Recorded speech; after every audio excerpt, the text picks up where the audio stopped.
Delta மாவட்டங்கள் இந்த கடுமையான மழை பாதிப்பு ஒரு புறம், இன்னொரு புறம் தகுந்த பாதுகாப்பு, அதாவது அவர்களுக்கான வசதிகள் ஏற்படுத்தி கொடுக்காததால கொள்முதல் செய்வதில் காலதாமதம் ஏற்பட்டு விவசாயிகள் கடுமையான வேதனைக்கு உள்ளாயிருக்கிறார்கள், பெரும் இழப்பை சந்தித்துக் கொண்டிருக்கிறார்கள். இது தொடர்பாக சட்டப்பேரவையில் உணவுத்துறை அமைச்சர் திரு சக்கரபாணி அவர்கள் பேசுகின்ற பொழுது மத்திய அரசின் மீது வழக்கமான ஒரு குற்றச்சாட்டை தெரிவித்தார். செறிவூட்டப்பட்ட அரிசி காலதாமதம், ஈரப்பதம் அப்படிங்கிறது. இதையெல்லாம் ஏதோ இப்பதான் புதிதாக மாநில அரசு தெரிந்து கொள்வதை போல பதிலளித்திருக்கிறார். முழுவதுமாக ஒரு பொறுப்பில்லாத அரசாக திராவிட மாடல் அரசு இருந்து கொண்டிருக்கிறது என்பதற்கு இன்று டெல்டா மாவட்டத்து விவசாயிகள் படுகின்ற துயரமே எடுத்துக்காட்டாக இருக்கிறது.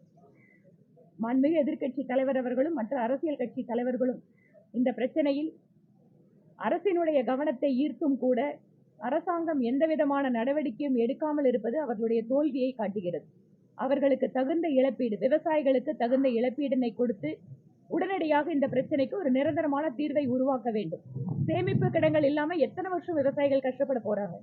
சேமிப்பு கிடங்களை இன்னும் ஒரு மாசத்துல கட்ட முடியுமா? இதற்காக திட்டமிடல் எந்த விதத்திலையும் திட்டமிடல் கிடையாது. டெல்டாக்காரன் என்று சொல்கின்ற மாநிலத்தினுடைய முதல்வர் பெயரளவுக்கு அந்த பெயரை பயன்படுத்துகிறாரே தவிர உண்மையாக விவசாயிகளுக்கு, அதிலும் டெல்டா மாவட்ட விவசாயிகளுக்கு முற்றிலுமாக திராவிட மாடல் அரசு துரோகம் இழைத்துக் கொண்டிருக்கிறது. அதே போல சஞ்சீவ் தர்மத்தில் நீங்க பேசும்போது சொன்னீங்க, ஜாப் ஆர்டர்ஸ் எல்லாம் நாங்க கொடுத்துட்டு இருக்கிறோம், மற்ற வாக்குறுதிகள் மற்றவங்க எல்லாம் பண்ணாத மாதிரி பேசுனீங்க.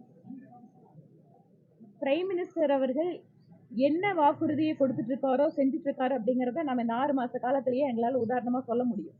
அது 10 லட்சம் பேருக்கு வேலைனாரு, இன்னைக்கு 11 லட்சம் பேருக்கு அரசு வேலை கொடுத்துட்டு இருக்கிற நிகழ்வை கண்ணு முன்னால, ஒவ்வொரு நிகழ்வையும் உங்க முன்னாலதான் நடத்தி காட்டிட்டு இருக்கோம்.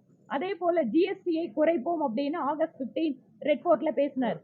இன்னைக்கு தீபாவளிக்கு என்ன சேல்ஸ் ஆயிருக்கு, எந்த அளவுக்கு இன்னைக்கு அரசுக்கு வருமானம் வந்திருக்கு, இன்றைக்கு வியாபாரிகள் எந்த அளவுக்கு வருமானம் அதிகமாயிட்டு இருக்காங்க, உற்பத்தி துறை, மேனுபேக்சரிங் செக்டர் இதனால் இன்னும் புதிய பூஸ்டுக்கு போயிட்டு இருக்கு. அதனால ஜிஎஸ்டி குறைப்போங்கிறது இன்னைக்கு கண்ணு முன்னால் 3 மாச காலத்துக்குள்ள குறைச்சு மக்களுக்கு அந்த வாக்குறுதி நிறைவேற்றி இருக்காரு. நான் அது கான்ட்ரடியா சொல்லணும்னா, திராவிட மாடல் அரசு எத்தனை வாக்குறுதிகளை கொடுத்தீங்க? நான் இதைத்தான் சட்டப்பேரவையில கேட்டேன். அரசு ஊழியர்கள், அரசு மருத்துவர்கள், செவிலியர்கள், இந்த மாதிரி அரசாங்கத்தை எதிர்த்து கொடுத்த வாக்குறுதியை நிறைவேற்றாமல் தூய்மை பணியாளர்கள், இன்றைக்கு விவசாயிகளுக்கு கொடுத்த வாக்குறுதியை நிறைவேற்றல. இதை கேட்கின்ற பொழுது நான் சொன்னேன், சொன்னீர்களா செய்தீர்களான்னு கேட்டேன். அதுக்கு அவங்க என்ன சொன்னாங்க? நாங்கள் சொன்னதை மீறி நாங்க அதிகமா செஞ்சுட்டு இருக்கோம். நாங்க இன்றைக்கு டெல்டா விவசாயிகளுடைய கண்ணீரே அதற்கு சாட்சி. எந்த அளவுக்கு இந்த அரசாங்கம் தோல்வி அடைந்திருக்கிற அரசாங்கம், துரோகம் செய்கின்ற அரசாங்கம் அப்படிங்கிறது. மது விற்பனை அதிகரித்து வருது ஆண்டுக்கு ஆண்டு. அதான் அமைச்சர் சொன்னாரு, வருஷத்துக்கு வருஷம் ஏறுது அப்படின்னு. ஒரு பக்கம் 1000 ரூபாய் கொடுக்குறாங்க பெண்களுக்கு, இன்னொரு பக்கம் நாங்க மக்களுக்கு இதை செய்யறோங்கிறாங்க. ஆனா திரும்பவும் அரசாங்கத்துக்கு வருமானம் எங்க இருந்து வருது? டாஸ்மாக்ல இருந்து வருது. நான் இதற்கு முன்பாக கூட ஒரு ஈவெண்ட்ல, மோடியின் மகள் ஈவெண்ட்ல சொன்னேன், இளம் விதவைகள், அப்பா இல்லாத பெண் குழந்தைகளுக்கு நாங்க நிகழ்ச்சி நடத்துறோம் வருஷம்.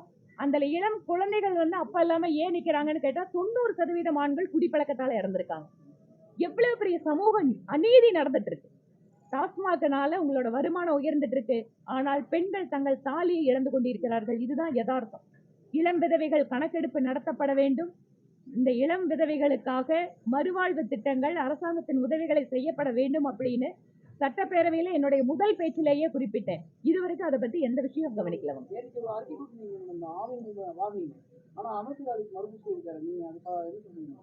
ஆவின் கூட்டுறவு சங்கங்கள் மூடப்பட்டிருக்கிறதா ஆர்டிஐ வாயிலாக அரசாங்கத்தினுடைய பதிலை வைத்துதான் என்னோட அறிக்கையை சொல்லியிருக்கேன். அவங்க முதல்ல டிபார்ட்மெண்ட்ல என்ன நடக்குதுன்னு பார்க்கணும். அமைச்சர்கள் இன்னும் 6 மாச காலம் தான் இருக்கு, எதுல டெண்டர் போடலாம், எதுல காசு பார்க்கலாம்னு இருந்தா உண்மையான பிரச்சனை தெரியாது அவங்களுக்கு. இன்னைக்கு இத்தனை பிரச்சனை நடந்துட்டு இருக்கிறது நாங்க ஆர்டிஐ மூலமா வாங்கி தான் சொல்றோம். ஏன்னா அமைச்சர்கள் மாற்றி பேசுறாங்கன்னு எங்களுக்கு தெரியும்.